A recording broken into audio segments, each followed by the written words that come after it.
queriendo un poco introducir el tema, digamos, de por qué vamos en este orden con la teoría. ¿Se acuerdan que cuando hablábamos del lazo de control, qué elementos formaban un lazo de control?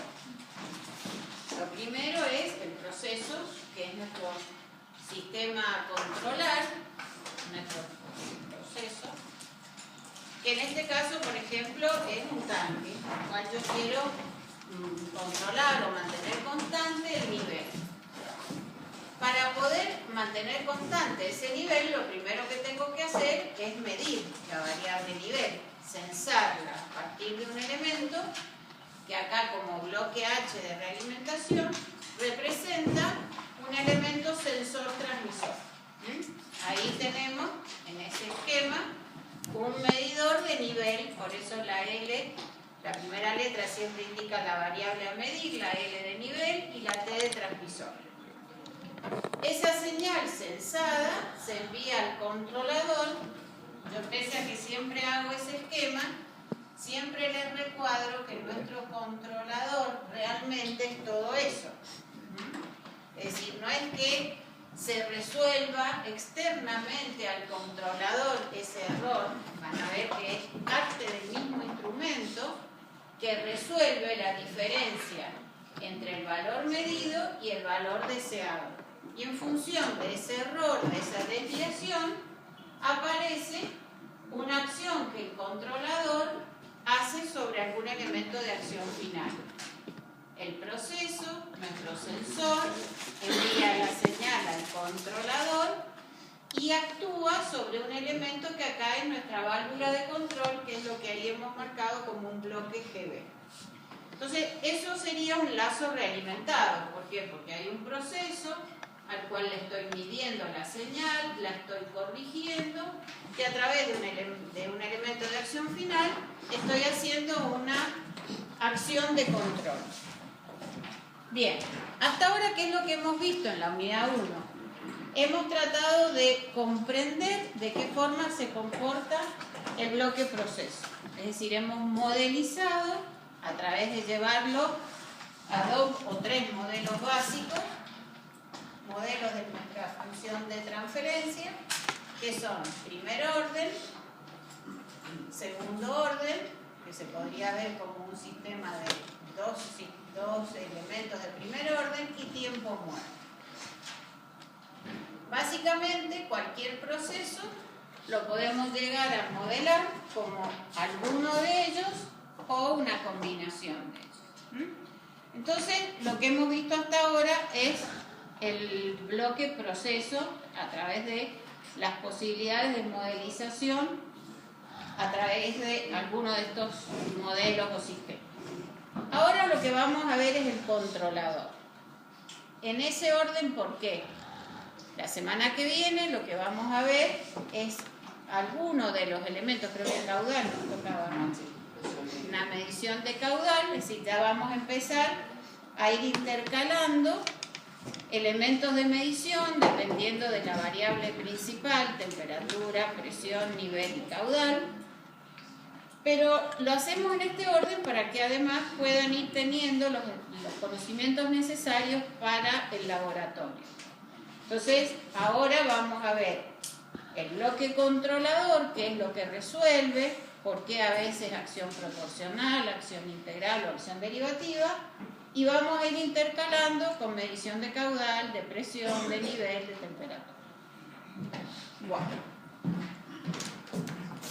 Nuestros controladores, básicamente van a ver el que nosotros tenemos, se parece del tamaño a este, pero por la cantidad de indicaciones que tiene, es parecido a este, pero este es cuarto D, no sé, el nuestro es cuadradito, pero así es físicamente un controlador PID.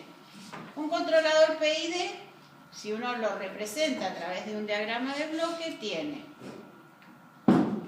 como entradas la medición de set point y la señal de medición que viene del sensor, porque las dos entradas que recibe ese gran bloque. ¿Quieren que prenda la luz o se ve la pizarra? Sí. Bueno, ese bloque que yo he representado en línea roja tiene dos entradas, el valor deseado o set point y el valor que viene del sensor medidor. Esos dos valores son los que tenemos aquí como entradas. Ven que el error se resuelve internamente al controlador PID y en función de esa desviación aparece un algoritmo que resuelve la acción proporcional, integral y derivativa. Hay una opción de salida manual en donde es el operario el que la maneja, eso ustedes lo van a hacer en el laboratorio, y hay una interfase al operador, que es esto que tenemos aquí, que generalmente podemos visualizar el valor de la variable medida y el valor del set point. Generalmente los dos valores los podemos ver y entonces en este caso no muestra el set point, muestra solo el valor de la variable medida, es decir, el valor realimentado de allí, pero los nuestros tienen este formato y tiene una serie de botones para entrar al menú y generar algunos cambios. El algoritmo que resuelve nuestro controlador es el algoritmo proporcional, integral y derivativo.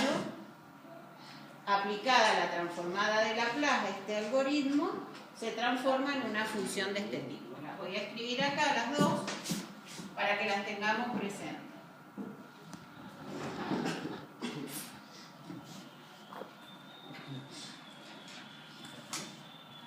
Esto también lo van a ver como tiempo integral, lo van a ver así o con la letra I. Voy a poner los dos así, o también como valor de receta. Según la bibliografía, pero en todos los casos tienen el mismo sentido. Y D por la derivada del error respecto de eso. Y aquí hay, dependiendo del fabricante también, la posibilidad de que al ajuste de la acción proporcional lo llamemos K sub C, a esto lo llamamos ganancia integral y a eso ganancia derivativa. Dependiendo del fabricante, lo que se ajusta es el parámetro de banda proporcional y de tiempo integral o como ganancia. Ya lo vamos a ver que en nuestros equipos el controlador PID trabaja con lo que marqué en rojo. En realidad el variador de frecuencia trabaja con estos dos ajustes, pero el controlador con banda proporcional y tiempo integral.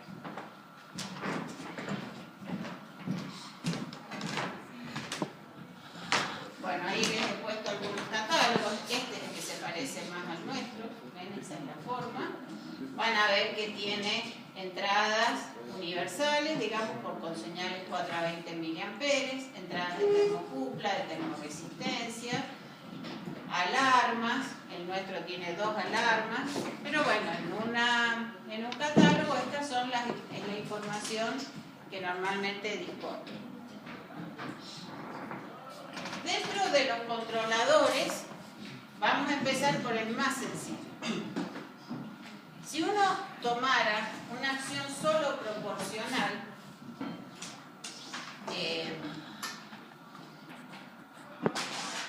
la función del controlador que es solo proporcional,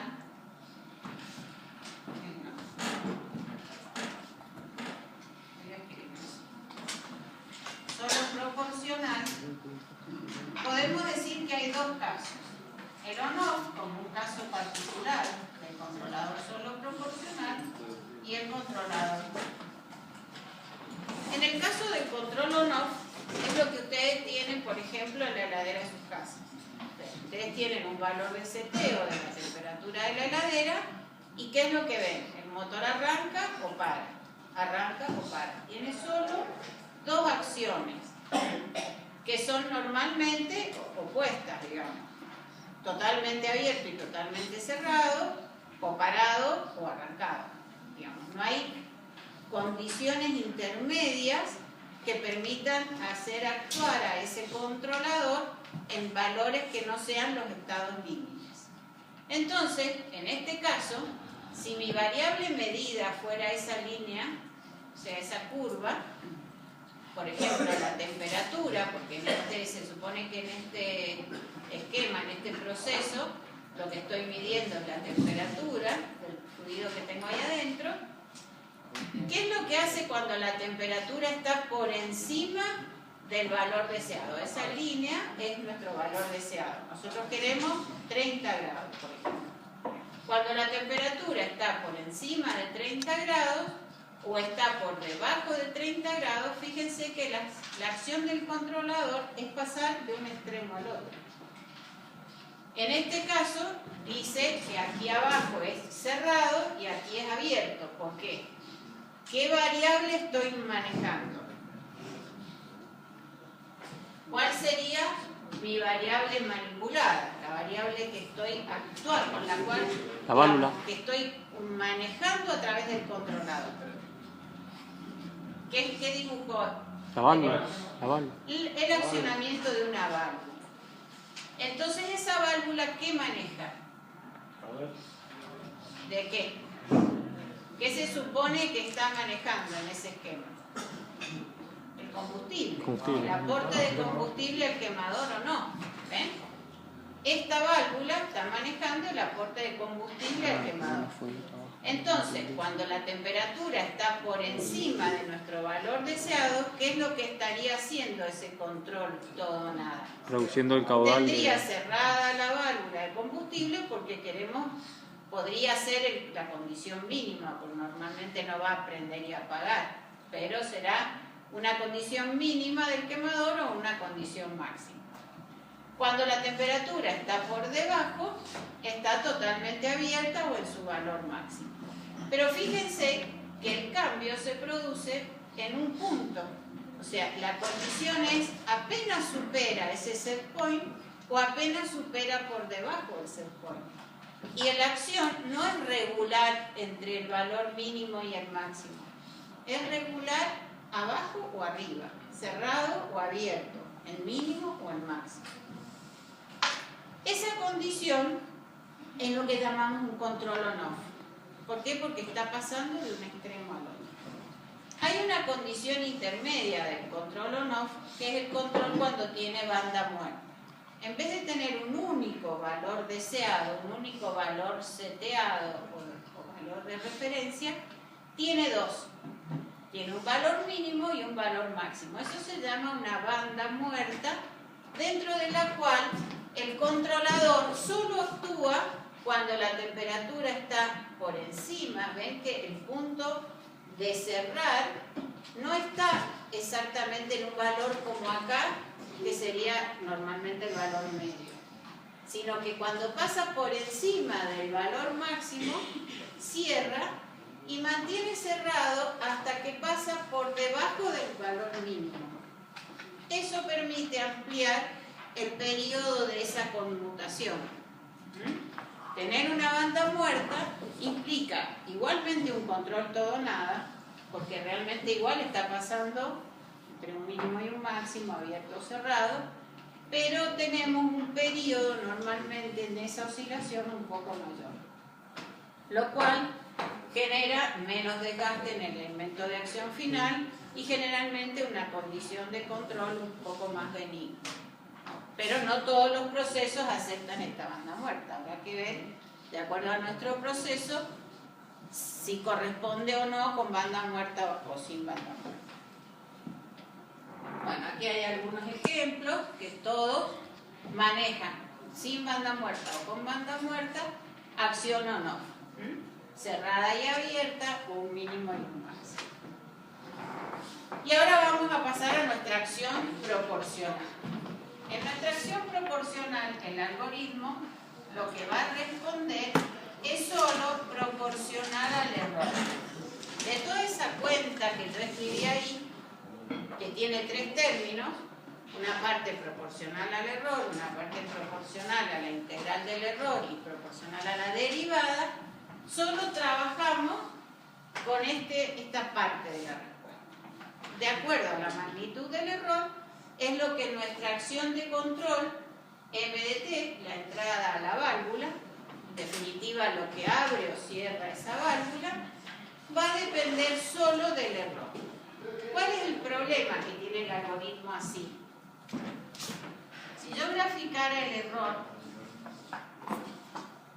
que el error sabemos que puede ser 0, o puede ser positivo, o puede ser negativo. Porque ¿cómo definimos el error? Como la diferencia entre el set point y la variable controlada, la variable medida. A veces, la variable controlada puede estar por debajo del set point, con lo cual esta cuenta va a dar un valor positivo, o podría estar por encima del set point, con lo cual va a dar un valor negativo. Es decir, el error realmente puede tomar valores positivos o negativos. ¿Qué pasará con esta cuenta si yo la resolviera así, con un error 0? ¿Dónde posiciona a m de t? Si yo graficara m de t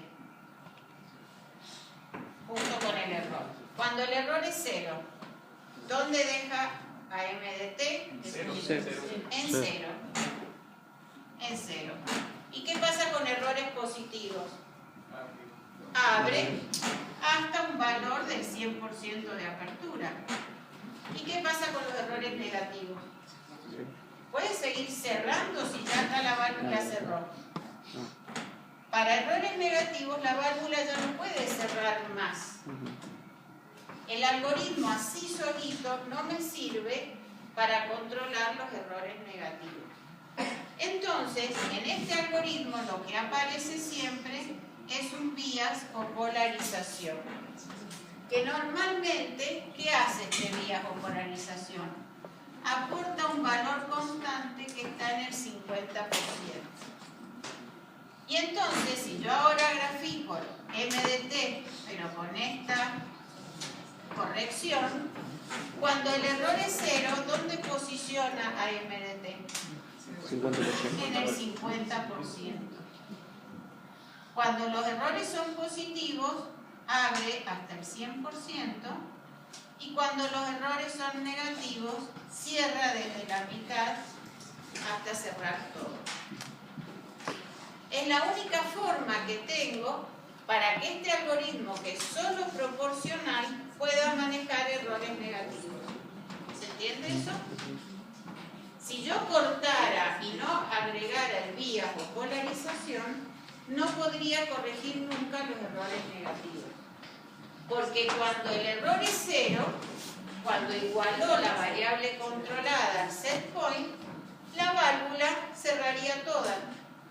Y cuando la variable controlada siga aumentando y esté todavía más alejada del set point, digamos, sea un valor más grande, que me genere un error negativo cada vez mayor, ya la válvula cerró todo y ya no sigue cerrando. Acuérdense que la válvula es un vástago con un asiento y un obturador. Cuando el asiento y el obturador cerraron, ya más no lo puedo cerrar. Sí lo puedo abrir hasta desplazarlo en su máxima carrera, pero más cerrado de lo que ya no puede estar. ¿Sí? Entonces, por eso, nuestro algoritmo solo proporcional es así. Y esto no se lo tienen que olvidar. Cuando veamos en la práctica, van a ver que cuando anulan la acción integral y anulan la acción derivativa, aparece en el menú algo que estaba oculto y es ese bias o polarización. Normalmente, cuando hay algo de acción integral y algo de acción derivativa, ese bias desaparece porque hay otros dos términos que le siguen aportando a m de t. Pero cuando el algoritmo es solo proporcional, hay que buscarlo y es un valor que también yo lo puedo ajustar.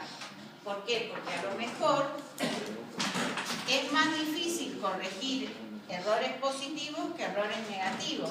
Entonces, ¿qué hago? Aumento la banda de control de los errores positivos y achico la banda de corrección para los errores negativos. Con eso, ¿cómo lo logro? Simplemente cambiando ese valor por 30, por ejemplo, o por 70. Por default está casi siempre en 50 porque normalmente las correcciones son proporcionales en un sentido o en el otro. Bueno, entonces, fíjense que ahora, en Smith y Corripio, normalmente al bias lo marca con la letra M con una rayita arriba. pero es este vía que yo generalmente lo escribo entero porque no quiero que se lo olviden. Cuando yo les pregunto cuál es el algoritmo proporcional, la gran mayoría me escribe esto. Está bien, eso es parte del algoritmo. En el algoritmo solo proporcional también aparecen vías. No se lo tienen que olvidar. Bueno, ¿qué pasa? Fíjense que ahora estamos analizando aquí a nuestro bloque controlador, lo que antes hacíamos con nuestro proceso, ahora lo estamos analizando también en el bloque controlador. ¿Qué tiene el bloque controlador como entrada? ¿Qué tiene como entrada? Un error. ¿Sí? ¿Y qué tiene como salida? Nuestra variable manipulada. Fíjense que estamos relacionando las transformadas de Laplace de la variable manipulada y del error. ¿Sí? Entonces, si yo ahora acá, en este error, hago un cambio de escalón, es lo mismo que estábamos haciendo en la unidad 1 con ese proceso, al cual al proceso lo perturbábamos con un escalón, con un impulso, y mirábamos cómo respondía. ¿Sí? Bueno, lo mismo estamos haciendo ahora sobre el bloque controlador. Y estamos generando, en este caso, un cambio del error escalón. ¿Cómo actúa un controlador solo proporcional? Como es un algoritmo que a partir de un valor de vías, que por ejemplo es ese es el 50% cuando el error era 0.